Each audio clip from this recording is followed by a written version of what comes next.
different things that you just couldn't figure out what was wrong.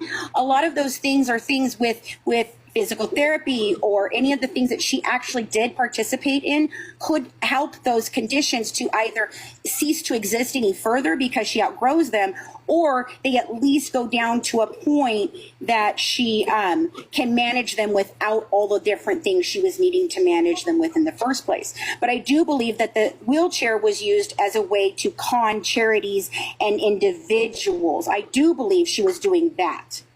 I'm just telling you, I don't believe, based on her medical records and the people have looked at it, I do not believe she was medically child abusing Gypsy. I believe it was medical fraud.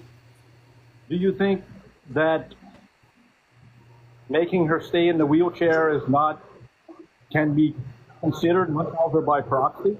Which is no, it's not. No, it would not be considered Munchausen by proxy. It's a fraud. That would be malingering, which is for profit.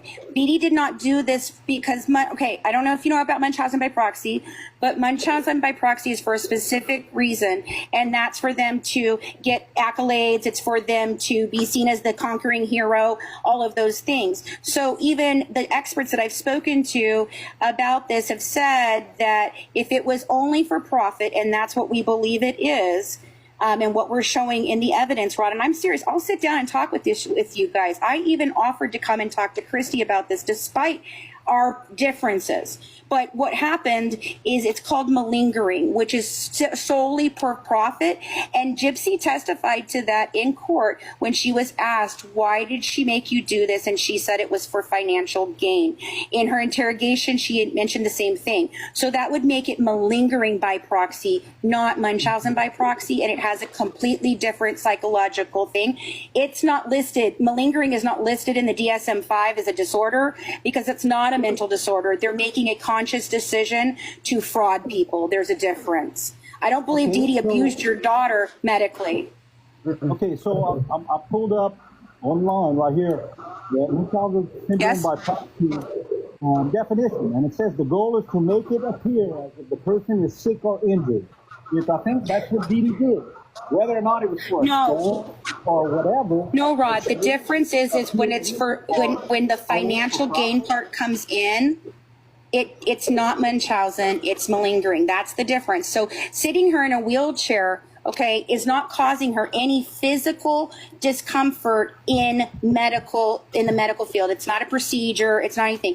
And I do believe she was able to walk around the home in Springfield based on the way that the home looks, based on the fact that there was no way those wheelchairs were getting through there. There's also tons of dust on all of them. They were covered in things. She was not using the wheelchair at that point in time because she no longer needed it.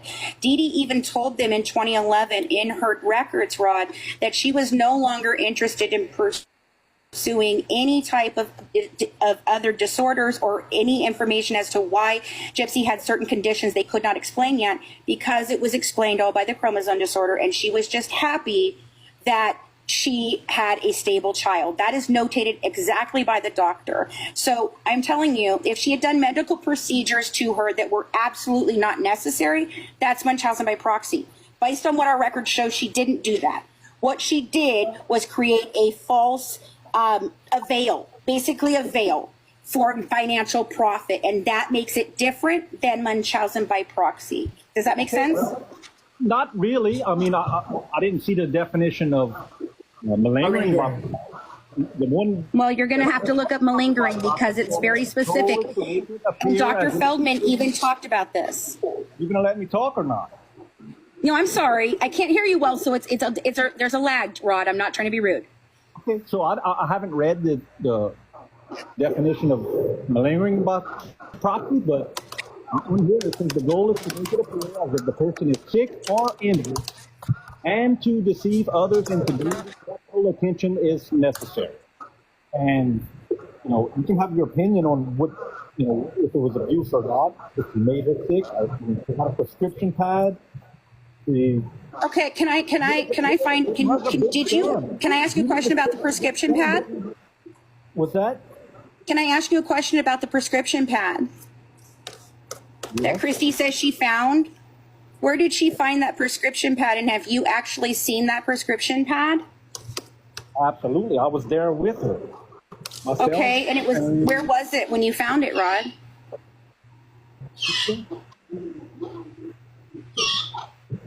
In the bedroom somewhere. It was in the bedroom. Okay.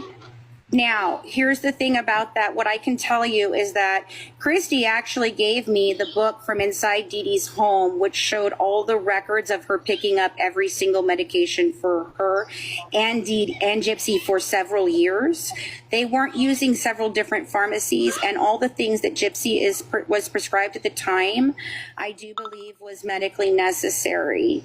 And so she wasn't going to she was not doctor shopping, Rod, like you guys have been led to believe. She wasn't going to different pharmacies and getting different medications all over the place.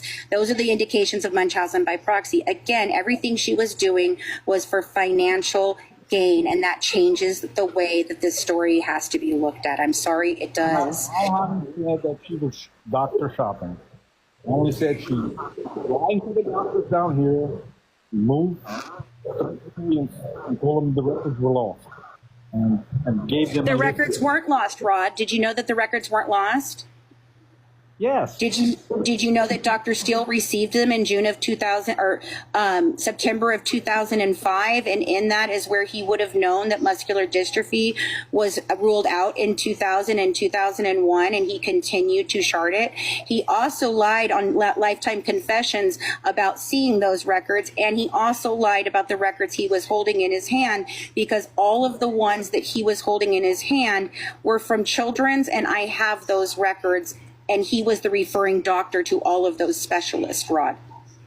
Well, I don't know about the doctor. I don't know if he lied or not. I'm not. I do. That's the thing. I have these records, and what I'm saying, I have actual evidence and proof of. I'm not making these claims just to make these claims, Rod. I don't want anything bad to happen to you guys. I don't. I came to this story because I cared. And then your wife lied to me. Your daughter lied to me. And then they put a smear campaign together to discredit and defame me. And I'm sorry, that is when I became on the defensive. But truthfully, Rod, all I care about today is truth. I don't care about all the bullshit. I just want it to stop. And it has been coming from Gypsy since January of this year. She put out, let me finish, Rod, please. She put out a Facebook post asking everyone to deplatform me on every single platform to end my tyranny. I have never caused tyranny to you. I have never kept any type of ability for you to earn money. The contract you signed was solid, and I know that if we had gotten through the court case, we might have decided to pay you out for the things that we offered to pay you for in the first place, which I had no problem doing. But as far as anything else, Rod, my contract is extremely solid, and I did everything I said I was going to do, and I still am doing those things. This is not a witch hunt, Rod. I didn't mean to turn on your family like this and just be shitty. They turned on me, and they hurt me on purpose. And your wife has done that, and you're going to have to realize it. I can show you all of it. As far as I know, Fancy, we had a 2-year option with you, life rights option for 2 years, right?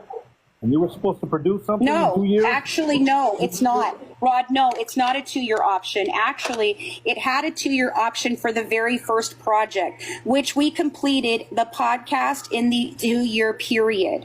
Any additional projects that we made past that, you had an additional clause in there that you would be paid out at a lesser fee for the additional projects, including books, podcasts, media, anything that we made after that, you had an additional payout. The only reason we never paid you out is because your wife made it so my podcast could not be monetized, could not be earning money. Otherwise, we would have paid you for the viable project. Your wife also offered to come onto that project, and she told me the reason that she could not be interviewed on that podcast was because you told her not to. I have those screenshots. She also went to Natasha Cooper and told Natasha Cooper that I cheated on my husband in California while I was out there pitching the project, that I did not pitch the project, and I contracted an STD. She is the one who did that. I have the screenshots of that as well. Rod, I'm not lying. She has done these things, and I think you are offshore way too often that you don't know what your daughter and your wife are doing. I'm not mad at you. at all. I don't believe you've done this. I believe your daughter and your wife has, because I believe they're covering up the motive for Gypsy unaliving Dee Dee. I'm sorry. I do believe this with my whole heart, and I have evidence to prove that it's true. Well, you have the evidence, Fancy, argue your case. I'm not saying that you don't have some valid proof. The information that Absolutely. Thank you. is I'm hearing, or from what I understand, or what I believe, is we had a 2-year contract with you. It didn't work out. We felt you were unprofessional. You were having drama with other people online. Like, people don't do that. Because your wife created that drama. She created all the drama with Natasha Cooper, and that is who it was originally causing all the problems with me, Rod.